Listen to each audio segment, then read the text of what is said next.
हमारे पूर्व कैबिनेट मंत्री रामकिशन फौजी जी, मेरे साथी दिनेश भाई, प्रदीप भाई, डीओ साहब, डॉक्टर साहब और सामने बैठे पिता तुल्य बुजुर्ग और नौजवान साथियों, मैं गुजरात से हूं तो एक बात आपको बताना चाहता हूं।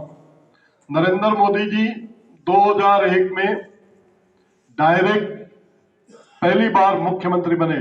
वो कभी चुनाव नहीं लड़े थे, एमएलए भी नहीं थे। केशुभाई पटेल की वहां सरकार थी, उनके गृह मंत्री थे हरेन पंड्या। तब 2002 में गोधरा कांड हुआ। कार सेवक अयोध्या से गाड़ी वापस आ रही थी। गोधरा स्टेशन पे एक डब्बा S6 नामक डब्बा को जलाया गया, पेट्रोल छिड़क कर।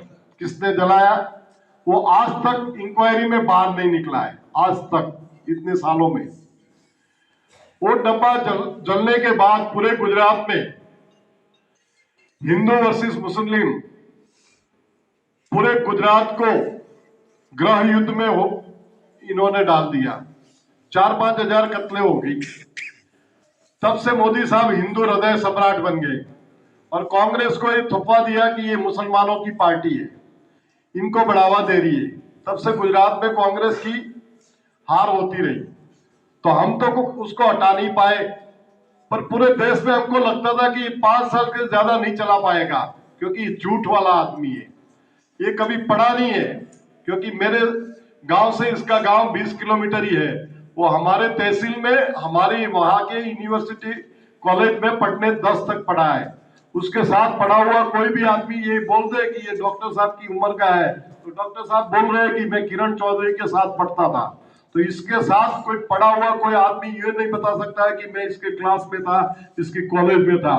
तो ये फर्जी डिग्रियां नौजवान साथियों इसने इलेक्ट्रॉनिक मीडिया के थ्रू आपको दिखाई कि भी मैं बीए हूं, मैं एमए हूं, मैं ये हूं। तो ये दिखाने की क्यों जरूरत पड़ी? क्योंकि ये फर्जी है। तो ये फर्जी अनपढ़ आदमी जो देश का शासन चला रहा है, तो हम सोचते थे गुजरात वाले कि ये 5 साल में निकल जाएगा, देश नहीं चला पाएगा। पर पिछली बार 19 में पुलवामा करवाया, फौजियों को मरवा दिया। पुलवामा में अपने 40 फौजी आदमी मर गए, एक फौजी अफसर, एक फौजी नौजवान। आप तो काफी लोग हरियाणा में फौज में जाते हो, फौज में पूरी सरकार का इतना पैसा लगता है, एक फौजी 4 साल में फौजी नहीं हो सकता है। इसने फौज भी किराए पे दे दी, आउटसोर्सिंग पे 4 साल का अग्निवीर बना दिया। अरे भाई, फौज की ट्रेनिंग लेनी है तो फौज में तो 10 साल तो ट्रेनिंग में निकल जाते हैं, तब जाके फौजी बनता है।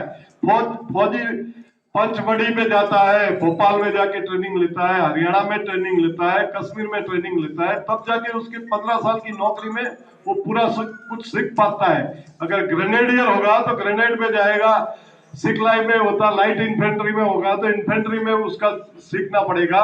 फौज में 4 साल में क्या सीख पाएगा? और 4 साल के बाद वो फौजी क्या करेगा? इसने बेरोजगारी इतनी बढ़ा दी है, निजीकरण इतना कर दिया है। अडानी और अंबानी को पुलिस भी दे देगा और फौज भी दे देगा। आज बेल बेच दिया, रेल बेच दिया, सेल बेच दिया, BSNL बेच दिया। तो आरक्षण क्या करना है? कोटा ही खत्म कर दिया, सब निजीकरण है। आपको नौकरी कहां पे मिलेगी? माँ बाप इसलिए अपने बेटे को 25 साल तक बड़ा नहीं करते हैं, खिला पिला कर, पढ़ाकर, अपनी जमीन बेचकर उसको पढ़ाते हैं। और 25 साल का बच्चा अगर उसको नौकरी नहीं मिली, MA हो गया, MTech हो गया, MSc हो गया, तो पढ़ा लिखा आदमी वो खेत में हल जोड़ने नहीं जाएगा, ट्रैक्टर नहीं चलाएगा। वो बेरोजगार युवा नशे की लत में चला जाएगा। तो ये बेरोजगारी खत्म करने का वक्त आ गया है।